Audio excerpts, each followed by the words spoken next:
Romans chapter 4. Well, one thought out of the end of Romans chapter 3 and then chapter 4. But this one thing towards the end here that I want to make sure I mention before we move on. The theme really hasn't changed. Paul's still under the discussion about justification by faith. That justification by law would require us to do what in relationship to that law? Keep it perfectly, right? And so Paul's trying to help these folks recognize that what benefit is that to you? Why would you attempt to try to accomplish something that nobody can accomplish and hope that that brings you righteousness? When God says, let me just impute it to you, and I'll impute righteousness to you, or I'll grant you as to be a righteous person based on your faith, and in particular under the new covenant, your faith in Jesus Christ. And so that's been the theme, that's been the process by which he's been under this discussion. That's kind of where we find ourselves in our study and today. But let me back you up just for a second to the end of chapter 3. I've got, you don't see it yet, but I have chapter 4 up. But let me go back to, maybe we will. First time I've seen that happen in a while. Reconnect. My apologies. Is it up now? There it is. Well, okay, yeah. I apologize. I forgot to bring my little pen out, and my fingers are way too big to be touching small little sections. Anyway, here at the end, verse 30. Seeing it is one God, which shall justify the circumcision by faith and uncircumcision through faith. And I don't want to just gloss over that in case you happen to notice it, because what's interesting is he says one is by faith and the other is through faith. Is he saying two different things? No, I don't believe he is either. I believe he's simply trying to illustrate that its faith is the common denominator, right? What's going to allow the Gentile to be saved? It's faith in Jesus. What's going to allow the Jew to be saved in the end? It's faith in Jesus. And there's equality. That's kind of the point that he makes when he says, seeing it is but one God. There's only one God, not a God over the circumcision and another over the uncircumcision. But there is just one God in which their attention should be focused upon, and it's faith that leads them to salvation in Him. And then he makes the statement in verse 31, do we then make void the law through faith? God forbid, yea, we what? We establish the law. So someone might hear what Paul's saying and say, no, wait a minute. All this time we've been governed by this law. We have done this feast day and that feast day. We have honored the Sabbath. We have when we had to pay our tithes, we paid our tithes. When we had to make these sacrifices, we made those sacrifices. All these centuries, we've been living and being governed by the law, that Old Testament law. And now you're telling me, Paul, that law didn't mean anything. And Paul says, no, that's not what I'm saying at all. I'm not trying to imply to you that the law didn't mean anything. I'm not trying to express to you in some way that Old Testament system meant nothing. I'm simply telling you that it wasn't your perfect law-keeping that found you righteous in the eyes of God. It was your faith. Just like Abraham, which is what's going to come up in chapter 4, just like Abraham was justified by his faith, God seeks to justify. And the very plan that God established, even back to the time of Abraham, was a plan where God would count men as righteous through their faith. And he'll illustrate with Abraham in a minute. And so this was the plan. This is the establishment of the purposes of God. Not the annulling or acting as though that these other things were not important. But the very process by which God has led them to this moment is an establishment of the things that God had intended for them. Thoughts or questions about chapter 3? I just didn't want to just skip it. I wanted to take 2 minutes and come to it. Okay, chapter 4. And the discussion hasn't changed when we move into chapter 4. The concept of justification by faith is still the theme. It's still what Paul's writing about. And so he says, what shall we say then that Abraham our father, as pertaining to the flesh, hath found? For if Abraham were justified by works, he hath whereof to glory, but not before God. And so he begins this process of conversation. And he uses Abraham as the illustration that if Abraham if his righteousness was because he worked so hard that he was owed to be considered righteousness or righteous, who gets the glory for that? He does, right? If he earned it, if he worked so hard and so diligently and just was so perfect in his conduct, then he would deserve the glory. But salvation isn't found in the glory of men. Salvation is found in the glory of God. That's the contrast. And so if you're Paul and you're trying to convince a Jewish audience, okay, keep in mind, we're not necessarily his audience in this conversation. Okay? We're going to learn things from it, and we can find some application for us. We're not his audience. His audience in this moment are a group of Jews who are struggling with the idea that they can earn salvation by maintaining that Old Testament law. And he's trying to convince them that no, you need to seek it through justification by faith in Jesus. And so what better source to go to illustrate that than the beginning? Let's just take you back to Abraham, where the initial promises were made, where the initial covenant, if you will, was made between God and the Old Testament folks. He says, let's just go to him. Was his justification by his perfect works? If so, he could glory, but not before God. For what saith the Scripture? Verse 3. Abraham believed God, and it was what? Counted to him as righteousness. Where's that found, by the way?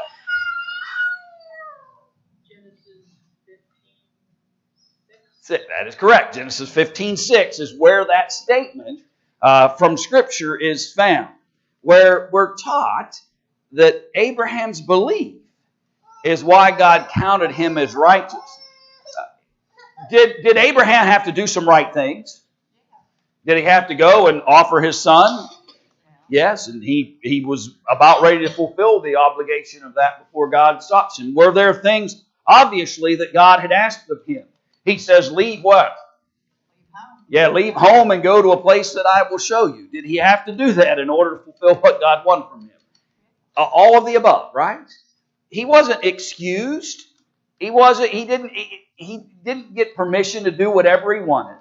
He was still obligated to leave his country and go to the land that God would show him. He was still obligated in the things that related to Isaac. He was obligated to all of those things, and yet it was not the fulfillment of those actions that found Abraham righteous, because what also happened along the path? Did he do it? Okay, he didn't do everything right. The problem is that he didn't do everything right. Along the path, there were sins, mistakes, challenges that he brought to himself because he didn't do everything right. And so it was necessary then that God, even with Abraham, impute righteousness to him. Because Abraham, even though he left the Ur of Chaldees and heads towards the land that God had showed him, even though that he was willing to offer his son Isaac, even though that much of what he did was the fulfillment of what God had intended for him, at the end of the day, he still had unrighteous behaviors that God was going to have to find remedy for. And so God counted unto him for righteousness his faith. And so the concept then of justification by faith is not new under the New Testament. It's a concept that has been around since the days of Abraham. And so if you're in a Jewish audience of folks and you're listening to Paul, or you're hearing this letter read to you, and you're thinking about what Paul's trying to convey, he's trying to say, folks, listen, even from the very beginning with Abraham, this has been the plan and purpose of God. That justification be found by faith and not by perfect law keeping, because that's an impossibility. That's what we learn in chapter 3, verse 23. It's an impossibility. So rest upon the same principle that Abraham rested in. Some may feel like, well, this is a slap in the face to Abraham. Here was a man who did everything that God wanted him to do. That's why he was honored. And no, Paul says, Abraham wasn't honored because of that. Abraham was honored because of his belief, his faith, and his convictions in Jehovah. And God imputed his righteousness to him, despite his imperfections at times. And so if it was works for Abraham, then it should work for who? and in particular for them, right? If you're of the Jewish heritage, that's the audience in the moment. If you're of Jewish heritage, and Paul points you back to Abraham and says, if it worked for him, then it should work for me too. And that's all the illustration is about in the moment. Because to him that worketh is the reward not reckoned of grace, but of what? But of debt. It's owed. Okay? If you worked everything that God ever told you to do, if you did it perfectly, then at the end of that process of time, God would have to give you salvation because it would be owed. It would be a debt that would have to be paid. And to seek salvation based on God owing it to you, which is the better option? To me, that's what Paul's saying. Which is the better option? To have to strive to work perfection, which I've already illustrated to you, Paul says, that's an impossibility. And let God owe you salvation. Or to seek it through the grace of God, the unmerited favor, and through the mercies of Jehovah. Which option do you want? Because the minute you strive to get it by perfection, the minute you fail, all is lost. But through grace, there's opportunity for forgiveness, which is another theme he'll come to here in a moment. And so it's not about trying to be offered salvation because it's owed. It's about seeking salvation through the grace that God extends. Right. Go ahead. Is it safe to say that we fulfill our faith by the deeds that we do? Because it says that, faith without works is dead. Yeah. So you got to have the works to complete the faith, to justify your faith in Christ. And this is how we become justified for an inheritance. But we're not given that justification because of what we did. We're given it because God has granted us. He's given it by His grace. Yeah. And I think, Bob, that is maybe a key factor that we don't examine maybe enough, or don't recognize enough. It's not an either-or situation. I think some might say, well, James and Paul are in an argument, right? If you looked at the things James wrote when he says faith alone is dead, sounds like Paul's saying faith is all you what? All you need. If you were going to try to put them in a debate format, you might say they're arguing against each other. One is saying, forget the works, and the other is saying, faith ain't going to get it for you. You're going to have to. But the truth is, all they're doing is balancing one another. And one is emphasizing the other and the importance of each within the scheme of things. It is not about, and I don't think Paul has ever stated in any of these contexts, that I don't have to live up to the standard of God. He's never implied or stated that you can do whatever you want because God's just going to impute righteousness to you regardless. He's never said that. He's talking about order. I serve the Lord because of faith.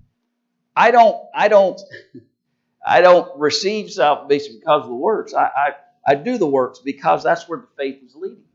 It's a matter of getting the priority right. And people can do actions, right? I can go through the motions and do all kinds of works and actions, but if I don't believe in them, if there's no faith motivating them, they're pointless.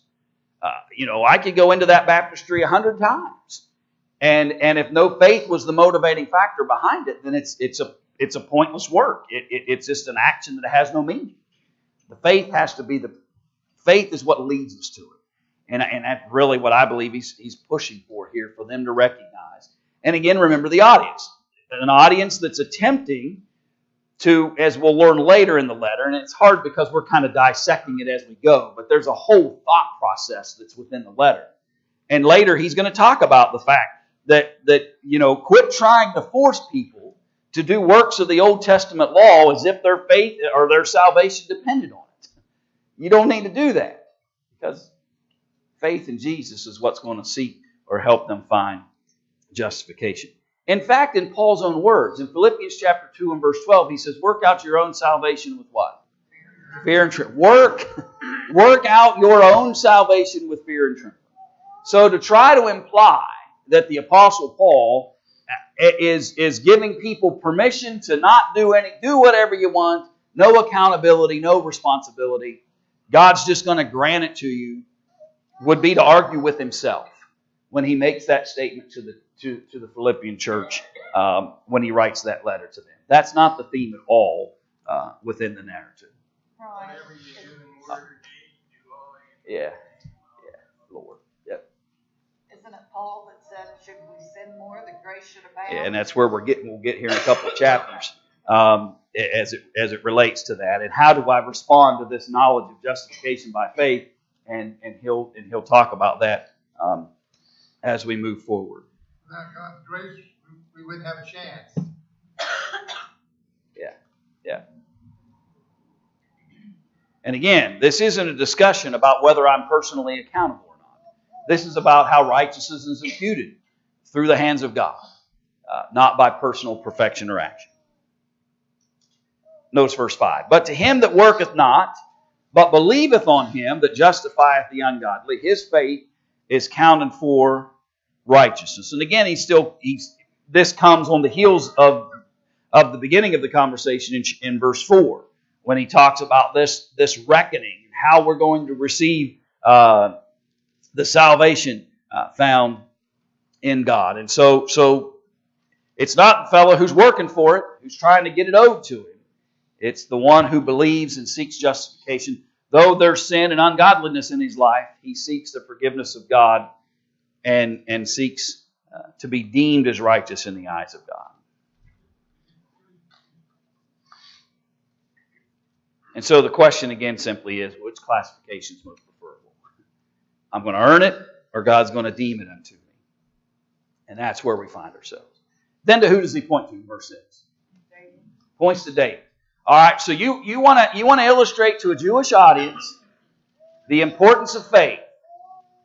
Well, okay, let's talk about Abraham. Well, then, okay, let's go to the next one that they're going to emphasize. Let's talk a minute about David. Even as David also described the blessedness of the man, unto whom God imputeth righteousness without works, saying, Blessed are those whose iniquities are forgiven, and whose sins are covered. That's Psalm 32, by the way, in relationship to where David makes those statements. And again, he's illustrating the same point. Go ahead. Did you saying because we had the old law, what we do is better than what you Gentiles did? Well, sort of, but really what's at issue is the idea in their minds that they can earn salvation. That if they keep every letter of the law to perfection, which they hadn't, and they couldn't, but they're still relying upon that concept. That you need to make sure you're circumcised, because without this work of circumcision, you can't be saved. You better make sure that you... And to them, it was about the regimen of the law that was going to bring salvation. And Paul says, well, you're going to rely upon your imperfection for salvation, when rather God says, here's my plan. I'll deem you just. So there's some of that going on, but there's an audience here of folks who are committed to the idea that they have to keep maintaining this perfect law keeping if they really want to be saved. But in realities, there was only a handful of things that they really focused on, as you can kind of see with the Judaizing teachers in Antioch and some of those other places. So David says, Blessed is the man not who worked and feels like he's owed certain things, but blessed is the one who's what? Whose iniquities are forgiven and whose sins are covered. That's the one who's blessed. Blessed is the man who seeks the forgiveness of God, not the one who's attempting to earn everything to come to him. Blessed is the man whose sins are covered. Right? That's who gains the benefit. The one who recognizes that forgiveness can come from God, and the benefit is really found in God deeming us righteous, not by any effort to earn it. And again, this theme, we haven't changed. He's just illustrating it yet another way from our previous conversations. And blessed is the man, verse 8, that to whom the Lord will not impute sin. I want you to stop and think about that just for a moment. God's created a plan that has two basic outcomes under Paul's conversation. A man can seek righteousness through his perfect law keeping, and God will owe him salvation at the end of that process. But when he sins, God's justice will demand that that man be held accountable for his actions. And so you can choose that path, Paul said. You can choose a path that says, I'm going to perfectly keep the law. And at the end of it, I'll be owed salvation. But he says there's a downside to that. The moment you fail, now you're going to be held accountable and you're lost. Or, option 2, a man can seek righteousness through faith, and thus permitting God to not impute that sin or hold that sin to his charge, but extend forgiveness to his iniquities. And so, again, it's just a matter of what choice do I want? Do I want to follow a path that's going to require me to do that which I'm incapable of doing? Or do I want to seek forgiveness? Do I want to seek the cleansing that God offers? Do I want to seek salvation through grace? Do I want the hope that God extends despite my failures and shortcomings? Which path do I want to choose? Which road do I want to go down? And Paul has repeatedly, over the last couple of chapters, simply tried to illustrate that in any number of ways for them to understand. Cometh this blessedness in verse 9, then upon the circumcision only, or upon the uncircumcision also. Now stop. Let me show you that. Don't read on. You probably already did. So just stop. Cometh this blessedness then upon the circumcision only, or upon the uncircumcision also. So you're sitting there in that audience. You're hearing this said. You have deep-rooted thoughts about the importance of the Old Testament law as a Jew. And what's your answer to that? Cometh this blessing upon the circumcision only, or upon the uncircumcision also? That's really 2 questions, by the way. So the first one they would say, yes, yes. To the circumcision only, yes, that's right, Paul.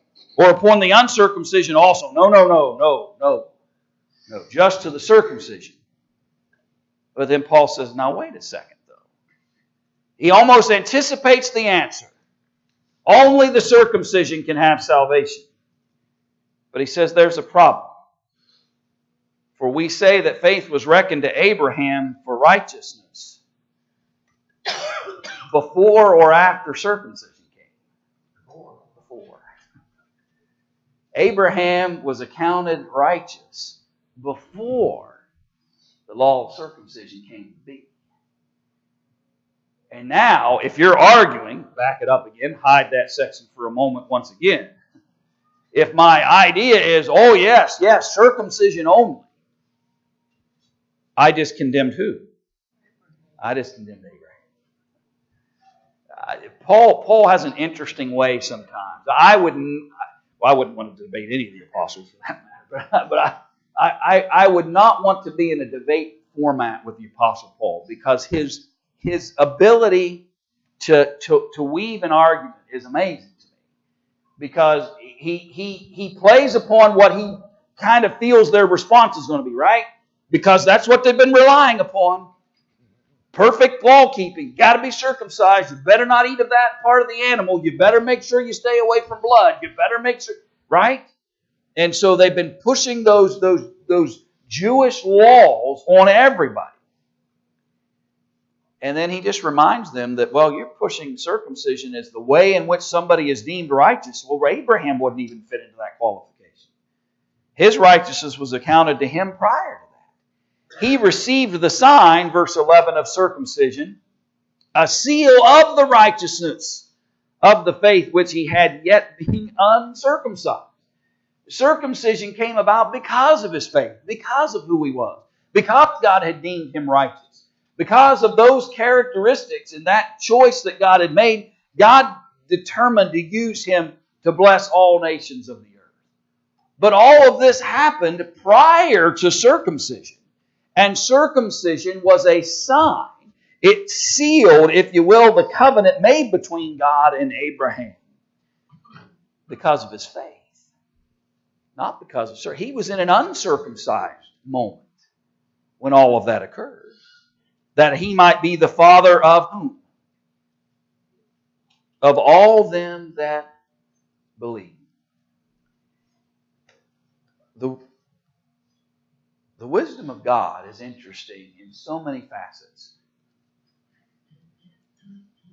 Abraham's going to become known as the father of the whom? Well, in physical form, but in relationship to faith, the father of whom? Father of the faithful.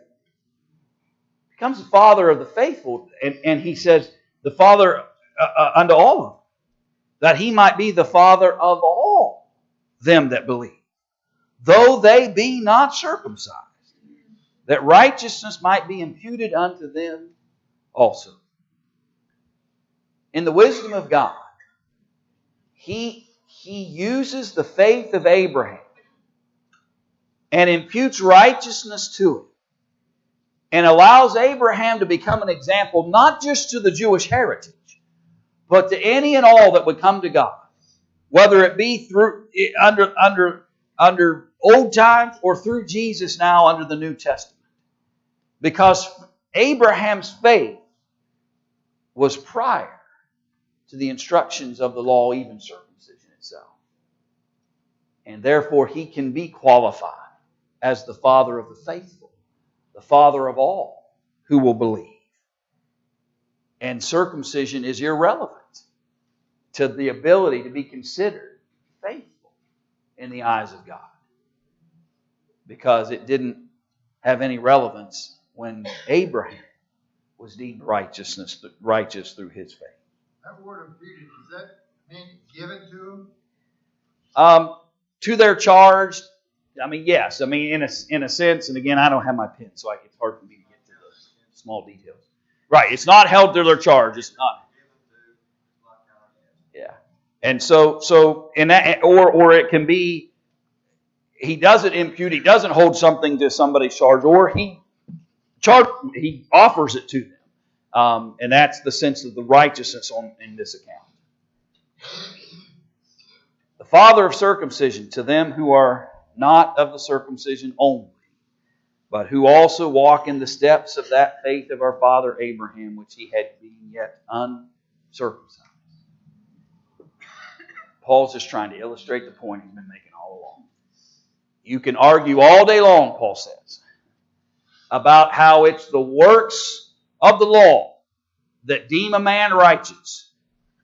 But he said, I'm going to point to you, righteous Abraham, who was deemed such before circumcision ever came into being. In fact, Paul goes one step further and says circumcision came into being because Abraham was imputed righteousness through the hand of God, because he was deemed faithful and a believer in Jehovah. And so all of those things came prior to any law by which anybody would be governed by. Again, Paul was not talking about excusing people from obligations to God. He's simply talking about how righteousness and ultimately salvation is imputed unto man. And that's the discussion under him. For the promise that he should be the heir of the world was not to Abraham or to his seed through the law, but through the righteousness of faith. Promise was made, covenant was made. Circumcision was a seal of that covenant that was made because of Abraham's faithfulness. And he says it didn't happen through law. It happened through faith. And those promises are enjoyed and known because of the righteousness that comes through faith. not through keeping of the law. And again, and I sorry to be a broken record, but yeah, you're old enough to understand what that illustration means. When it, never mind. skip. But to keep repeating the same thing that he's trying to get across here, but to this Jewish audience who had so entrusted every ounce of their religious fiber, had been entrusted into the idea that I better keep every aspect of this Old Testament law, even though I'm a believer in who now? Potentially. Even though I may be a believer in Jesus now. The problem here was this blending and this effort by so many among them to on one side say, I'm a believer in Jesus and the promises found through His shed blood, but I think I better keep circumcision and other aspects of the law at the same time if I really want to be saved. And Paul's simply saying you can let go of that because it's faith in Jesus that will impute righteousness to you. Just like Abraham, just like David, just like so many before you.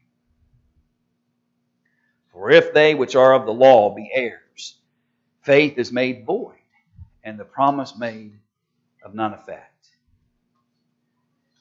If God's full intention had only been for the Jewish heritage to be the only ones to find salvation, if that had been His effort, then maybe the law could get them there.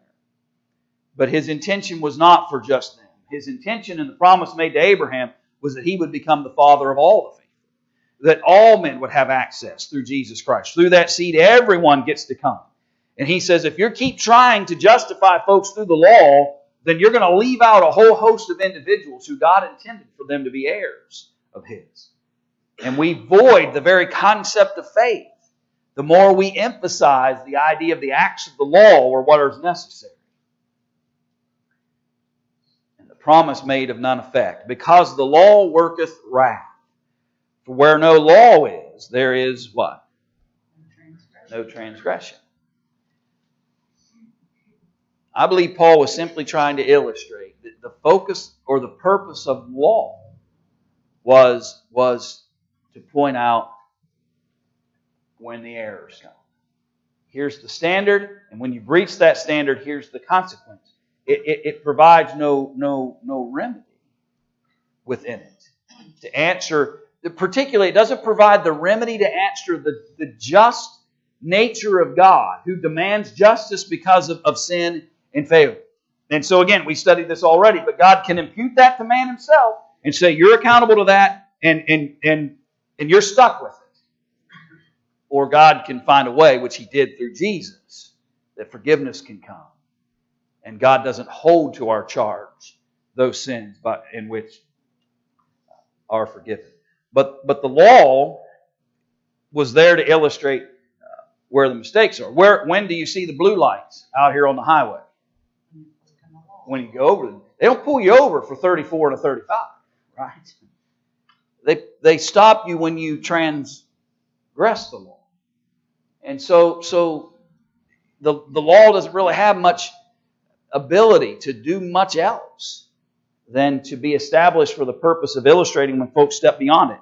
And so Paul says, how's that going to help us in the long run when we need answer and remedy for sin, when we need forgiveness and to be found righteous in the eyes of God?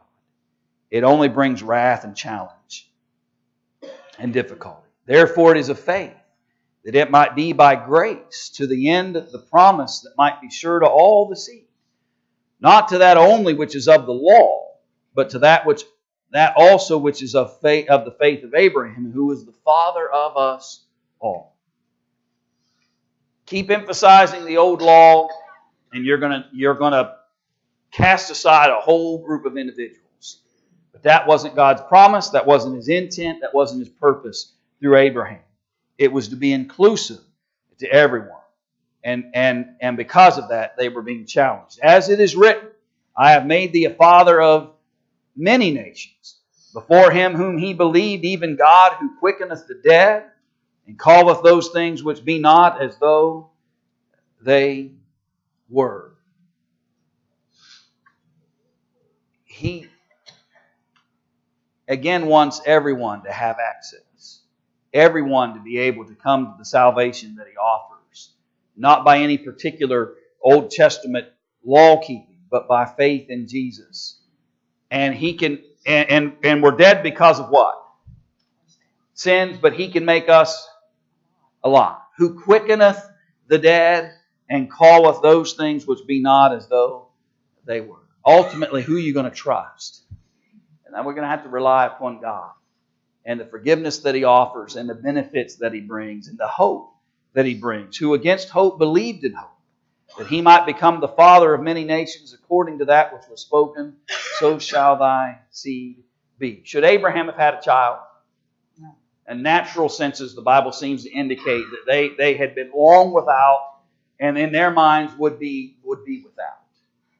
In fact, so much so that when the angels come to tell them, what's Sarah's reaction to that? She got a pretty good laugh out of that. The idea of somebody in advanced age who had yet to ever have a child. And I suppose that if it hadn't been an angel that come and told them, maybe you would have chuckled too in that same circumstance. But here they are. But their hope was what? And it was beyond what was naturally maybe could be expected. Against hope, right? Against what naturally might be believed possible, against what humanly might be thought of as possible, against that hope, they believed in the God who out of nothing can make something. That's what He says at the end of verse 8 or 17. And calleth those things which be not as though they were. The implication of that is that God can take that which is nothing and make something out of it. God can call into existence anything that serves His purposes. And so though they had no natural hope, they believed in hope. They trusted in God when the message came. And Abraham relied upon that and became exactly what God had intended for him to be, a father of many nations. Not just a single nation, but of many nations. Through his seed, all the nations of the world will be blessed. Through his seed, all the promises of God will be fulfilled through Jesus Christ. And because he was not weak in faith, he considered not his own body, now dead, when he was about 100 years old, neither yet the deadness of Sarah's womb. He staggered not at the promise of God through unbelief, but was strong in faith, giving glory to God. In 30-second snippet, let's you think real quick about Abraham. Could law have provided the confidence that Abraham had when God says you're going to have a child? No. The law could not have done that. The law could not have built the kind of character and faith in Abraham where he would have trusted beyond what was naturally hoped for. It was faith that allowed him to do that. It was his belief that allowed him to do that. Not because he was a perfect law keeper, not because he understood some system in which God had shared, but it was his faith that allowed him to have that kind of conviction and hope in the face of those kinds of challenges. And that's where I want to come back to, Lord willing, then on Wednesday, since we didn't quite finish it today.